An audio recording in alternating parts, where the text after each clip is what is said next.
Hapade Guam, thanks so much for tuning in. This is Fiesta Friday. I'm Jason Salas, and glad to have you here tonight because we will be talking about the Guam Nikkei Association's Appreciation Night, and we'll also have another installment of the way we celebrate culture here on the island with Kultura para un Rato. Of course, in Chamorro, that means one moment of culture.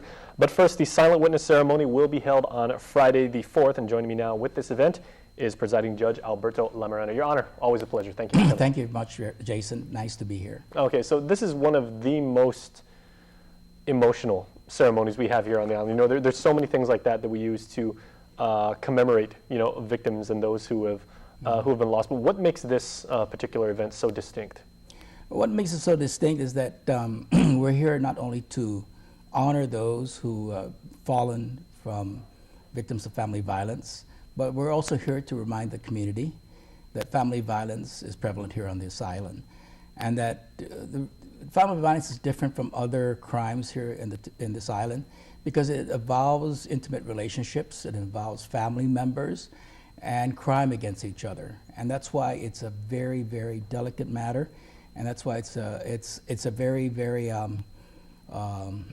emotional ceremony because it involves the perpetrator who is related to the victim, and that is a very emotional and very intimate type of situation.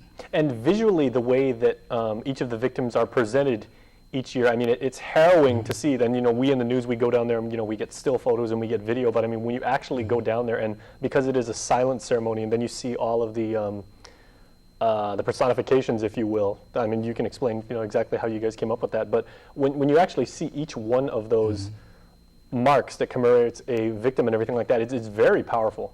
Yes, the red silhouette represents each of the victim, and it tries to commemorate the victim, the victim and the way he or she lived, and it's also to remind members of our community that we have to be vigilant about family violence. It happens to almost every family here on this island, one way or the other. And it's just a reminder to everybody that those who are victims of family violence should report it. And those who come before the court accused of family violence are treated so that we can break the cycle of family violence, the cycle of power control from the defendant to the victim. And usually through treatment, we're able to at least rehabilitate most of the defendants who come out of the treatment program. So it's been very, very successful. And on the books, family violence for the perpetrators is a very serious crime, and the punishments are equally serious. Yes, there are two types of family violence cases: family violence misdemeanor and family violence third-degree felony. So they're very, very serious crimes. Right now, family violence felony cases comprise about 20% of those filed in the Superior Court of Guam, and about 25% misdemeanor. Of course, the number one felony crime that's being charged by the Attorney General are controlled substances, that's drugs, and in the misdemeanor, it's driving under influence of alcohol or controlled substance. So those are the two higher ones.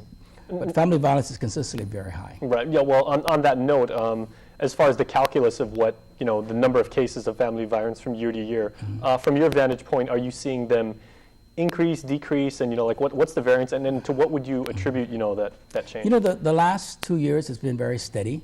It hasn't increased. It's increased, but very slight. So we don't see a very significant increase in family violence cases at this point. So I think hope that's a good sign that members of our community, especially intimate members of our community, are getting together in a very civil and harmonious relationship. No, we should certainly hope so. Well, now, Judge, as a man of the law, what would you recommend, as a personal opinion, to hopefully not have these ceremonies anymore? To basically say, we can hopefully get family violence down to an incredibly low level, or if not, eliminated and everything. What would you like to see changed? Well, I would like to see that there be no family violence anymore in this island. However, that's quite an impossible request because, anything involving human relationships could involve conflict. But I think my goal is not only to stop family violence, but to reduce it substantially through education, prevention, and treatment. And I think that's the only way to do it. And to pass on to, because we know that family violence is a learned behavior. So it's not genetically inherited by individuals. It's a learned behavior where, children will watch from through adults or peers, this type of behavior. So we want to break that cycle. And hopefully by educating people about family violence, we can break that cycle and reduce the amount of people charged for family violence. Okay, well, is there anything that you'd like to pass on to the community relative to this event or anything else you guys have going on? Well, I'd like to thank the governor will be on October 1st, will be declaring Family Violence Awareness Month. The legislature, I think, has passed a resolution already declaring October Family Violence Awareness Month, and the Judicial Council just recently passed a resolution declaring October Family Violence Awareness Month. So this is one of the few areas where all three branches of government agree upon that we must make our community aware of family violence, and it's our duty and responsibility to reduce family violence in our community. Because once family violence is reduced, we have a better member and productive member of our community. Yeah, it's certainly one of the hallmarks of the court system right now, trying to whittle that number down. Yes. So Your Honor, always an honor. Okay, thank you, Jason, thank you so much for coming back. All right, and thank you for what you do for our community. Okay, thank you very much. Appreciate it. You too. Please stay tuned because we will return right after this.